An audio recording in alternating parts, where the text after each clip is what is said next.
Hello everybody, I welcome you to notes for India. Finally हम लेके आए हैं वन लाइनर करंट अफेयर्स जो कि बहुत ज़्यादा इंपॉर्टेंट होने वाले हैं आने वाले अपकमिंग एग्जाम्स के लिए। जैसे कि यूपी पीसीएस हो गया, अभी 12 अक्टूबर को है। बीपीएससी सितंबर में ही है। एसएससी की भी एग्ज़ाम डेट आ चुकी है। तो सारे एग्जाम्स लाइंड अप है गाइस। तो मैं ये चाहूँगा कि आप इस करंट अफेयर्स का भरपूर फ़ायदा उठाएं।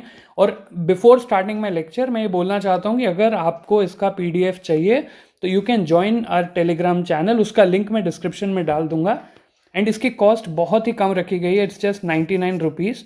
तो बहुत ही अफोर्डेबल है, बिकॉज आई वॉन्ट कि एजुकेशन जो है ना वो ज़्यादा से ज़्यादा फैले और जल्दी लोगों को फ़ायदा हो जाए इस चीज़ से। तो सोर्सेज क्या हैं? सोर्सेज बहुत सारे कंपाइल करके एक जगह मैंने डाले हैं, जहाँ पे कि आप देखोगे कि इमेजेस भी हैं और बहुत ही क्रिस्प वे में आपको समझाने की कोशिश करिए। तो इस सारी पीडीएफ को मैं पढ़ाऊँगा। इसका आपको अगर वो चाहिए, पीडीएफ चाहिए, तो you can buy it on Telegram. आप मैसेज करेंगे, directly will do the proceedings. चलिए फिर बिना देरी करे हुए स्टार्ट करते हैं, क्योंकि वैसे ही बहुत कम टाइम है। बहुत ही फास्ट पेस में होने वाला है ये चीज़। चलिए स्टार्ट करते हैं। सबसे पहली चीज, which Indian origin astronaut is slated to join 2029 Titans और ऑर्बिटल मिशन। देखो यार, इंपॉर्टेंट चीज ये है कि शुभांशु शुक्ला सर जो हैं वो जाके आए स्पेस में। वहां से क्वेश्चन डेफिनेटली बन सकता है। लेकिन अभी के लिए इंपॉर्टेंट क्या है कि और भी जो रिलेटेड इन्फॉर्मेशन है ना वो भी मैं डालने की कोशिश कर रहा हूँ, क्योंकि बहुत ही अपडेटेड, एकदम जून 2025 में हुआ है ये चीज़। तो कौन है ये इंडियन ओरिजिन? इनका नाम आपको याद रखना है, जानवी डंगेती। और ये इनकी इमेज आप देख सकते हो, थोड़ी सी ब्लर होगी but I hope you will adjust with me. Next चलते हैं। From which region in Andhra Pradesh does astronaut candidate Jahnavi Dangeti hail? तो ये वेस्ट गोदावरी पोलोकुलु डिस्ट्रिक्ट से आती हैं। यहाँ पे मैंने आपको इमेज दिखा दी, उसके बाद में यहाँ पे मैंने आपको ये दिखा दिया। तीसरी चीज़ जो इंपॉर्टेंट है इससे रिलेटेड, क्योंकि दो इन्फॉर्मेशन दोनों related to Titan orbital mission है। तो टाइटन ऑर्बिटल मिशन है क्या?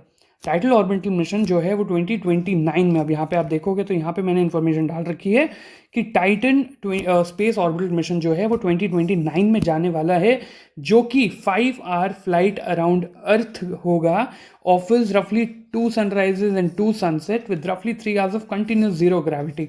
इन शॉर्ट ये ऑर्बिट करेगा अपने अर्थ को, इसलिए इंपॉर्टेंट हो जाता है। तो 2029 में कौन जाने वाला है? जानवी डंगेती जाने वाली है। कहाँ से हेल करती हैं ये वेस्ट गोदावरी रीजन से हेल करती हैं। अगला चलते हैं। 26 जून 2025 को इंडिया फर्स्ट एनबीएफसी इन मैरीटाइम सेक्टर, ये देखिए ये इंपॉर्टेंट है गाइस, एनबीएफसी भी है और वो भी मैरीटाइम सेक्टर में, Sagarmala finance corporation limited was inaugurated bye. तो बट ऑब्वियस है किसने इनॉग्रेट करा है? सरबंदा सोनोवाल सर ने किया है। ये इनकी इमेज देख सकते हैं आप। आगे चलते हैं। Which Kerala based sanctuary was renamed to become India first dedicated butterfly reserve? अब गाइस देखो, ये डेडिकेटेड बटरफ्लाई हो गया, या फिर जितने भी आप नई चीज़ें देखोगे ना, प्लांट से रिलेटेड हो गई, जीव जंतुओं से, फ्लोरा फोना से रिलेटेड हो गई, वो सारी की सारी क्या है कि आप इस रीजन में देखोगे। कौन सा रीजन है कोई बताएगा? कमेंट करो। कर दिया होगा कमेंट। आगे देखते हैं। ये बेसिकली वेस्टर्न रीजन का पार्ट होता है और यहाँ पे वेस्टर्न घाट्स हैं, ये यहाँ पे बहुत ज़्यादा डाइवर्सिटी मिलती है। तो कहाँ पे मिली है butterfly reserve? India first dedicated butterfly reserve कहाँ बनाया गया है? अरेलम वाइल्ड लाइफ सेंचुरी। अब ये नहीं पूछेगा कि कहाँ पे मिला है, ये भी पूछ सकता है, but it's very straight forward question. कल को ये पूछ देगा कि अरेलम वाइल्ड लाइफ सेंचुरी कहाँ पर है, तो कहाँ पे है गाइस? केरला में है। क्या हुआ है वहाँ पे? तो वहाँ पे बटरफ्लाई रिजर्व बनाया गया है। ठीक है, आगे चलते हैं। उत्तर प्रदेश, तो यूपी पीसीएस वालों आपके कान खड़े हो जाने चाहिए। उत्तर प्रदेश की न्यूज़ सुनते ही योगी आदित्यनाथ जी अपने, और यहाँ पे 2-3 मिनिस्टर्स और हैं। तो क्या न्यूज़ है? Which UP city is set to host 1000 crore green data center focused on sustainability? Sustainability से रिलेटेड बात हो रही है, तो ये गाजियाबाद में हो रहा है। ठीक है, ग्रीन डेटा सेंटर बनाया जा रहा है गाजियाबाद में। बहुत स्पेसिफिक अगर पूछ ले, जो कि रेयरली होता है, बट वो पूछ सकता है कि भाई शाहिबाबाद है। ठीक है, आगे चलते हैं। What is targeted power capacity of upcoming green data centre? ये बहुत इंपॉर्टेंट है, ये इनका मेजर फोकस एरिया रहता है, क्योंकि जो अपने टारगेट्स भी हैं ना, एनर्जी टारगेट्स हैं, वो भी बहुत ज़्यादा पूछा जाता है बार बार, मैंने देखा है कॉम्पिटिटिव एग्जाम्स में। तो यहाँ पे क्या है, 30 मेगावाट का है। ठीक है, जल्दी जल्दी पता है, मतलब जब भी पढ़ रहे होते हो ना आप, तो क्विकली रिवाइज कर लिया करो। जैसे मान लो ये 2 न्यूज़ आ गई, सेम आ गई ना, सिमिलर, तो जल्दी जल्दी से मैं इसका एक बार लेंथ कम कर देता हूँ। तो मैं क्या करूँगा, मैं ये करूँगा कि ठीक है यूपी में हुआ है, यूपी में क्या हुआ है, ग्रीन डेटा सेंटर खोला गया है, ग्रीन डेटा सेंटर का कैपेसिटी कितना रहेगा, 30 मेगावाट रहेगा, और कहाँ पे करा गया है, ये शाहिबाबाद गाज़ियाबाद में करा गया है। That's it. इतना जल्दी आप करोगे तो फिर बहुत ज़्यादा इन्फॉर्मेशन को आप जल्दी से देख पाओगे। इसीलिए कहते हैं कि रिविजन जो है ना वो आपका बहुत जल्दी जल्दी चलना चाहिए compare to just receiving one information. आगे चलते हैं। Which country declined to endorse SCO defence ministers joint declaration? India है। डिक्लाइन किया है। नेगेटिव न्यूज़ हमेशा पूछी जा सकती है, और जब इंडिया उसमें हो तो भैया पूछने का मतलब वो पूरा बनता है। What was India's principal objection? अब बात यह है कि अगर आपने डिक्लाइन किया तो क्यों किया? ऑब्जेक्शन क्या था कि absence of reference to cross border terrorism. तो अभी अभी हम ताज़ा आपने देखा कि कैसे एकदम मासूमों को मारा गया पहलगाम अटैक के थ्रू। तो उसके बाद से इंडिया की जो पॉलिसी है, डिफेंस पॉलिसी है, या फिर आप यूँ कह लो डिप्लोमेसी है, वो बहुत ज़्यादा चेंज हो गई है।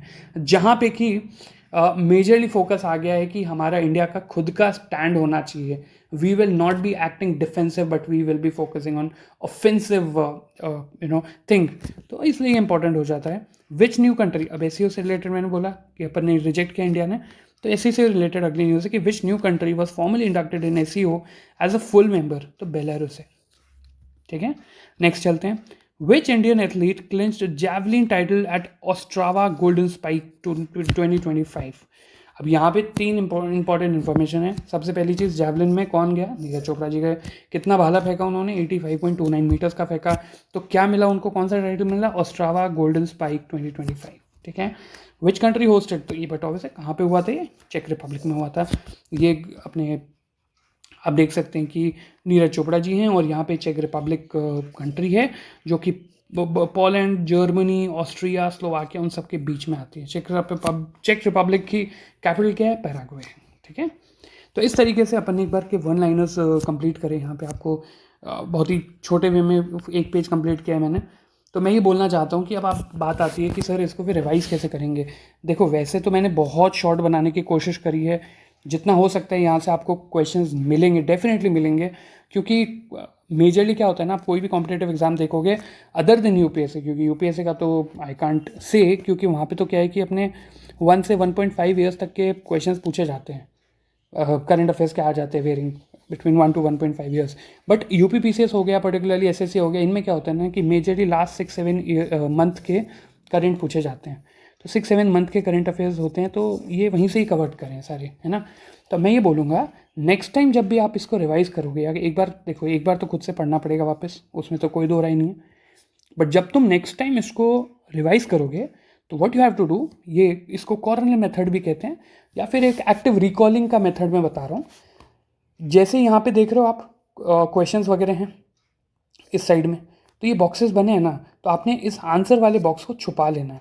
ठीक है, जैसे बचपन में करते थे ना, 2 1 2 2 2 4 2 3 6, तो अपने 2 4 6 जो है तो आंसर होता था, उसको एक हाथ से दबा देते थे। तो उससे क्या होगा, जैसे मान लो ये इधर आप देखो, आप मैं एक बार कलर चेंज करके आपको अच्छे से दिखाता हूँ। बिकॉज यार, अगर जब तक रिविजन नहीं करोगे ना, revision is the key to any competitive exam. अब जैसे ये है, यहाँ पे आप देख रहे हो कि यहाँ पे मैंने बॉक्सेस बनाए हैं, तो यू हैव टू, इधर क्वेश्चन है, इधर आंसर है। ठीक है, तो आपको इस वाले पोर्शन को ना हाइड करना है, छुपा लो, और उसके बाद में क्वेश्चन देखो। अब मैं क्या करूँगा, जैसे यहाँ पे मैंने छुपा लिया विच इंडियन ओरिजिन, तो मेरे को कुछ तो याद आएगा, रंगीती ऐसा कुछ नाम था कि जानवी रंगीती है। ठीक है, एंड आपको पूरा याद नहीं करना होता है, ये याद रखो, ये कॉम्पिटेटिव एग्जाम्स है, बहुत इन्फॉर्मेशन होती है, बहुत ज़्यादा इन्फॉर्मेशन ओवरलोड होता है, तो इसलिए आप कुछ ना कुछ बस एक एसोसिएशंस बनाने होते हैं। ये सब मैं क्या करूँगा कि अच्छा जानवी रंगीती है, किस में जा रही है, 2029 में जा रही हैं, कहाँ जा रही हैं, टाइटन ऑर्बिटल मिशन में जा रही है, तो टाइटन हो गया, फिर डंगेती जानवी हो गया, उसके बाद में फिर ये पोलाकालू डिस्ट्रिक्ट से आती हैं। ठीक है, तो ऐसे करके आपको एक्टिव रिकॉल करते हुए याद रखना है। तो स्टे ट्यून, ज़्यादा बड़ी वीडियो नहीं करेंगे, 10-10 मिनट की वीडियो रखेंगे, सो दैट आपको एक्टिवली जल्दी जल्दी रिवाइज होता जाए। तो अभी के लिए आप इस चीज़ को, जैसे मैंने बताया यहाँ पे, इस मेथड से आप इसको एक्टिवली रिकॉल करो।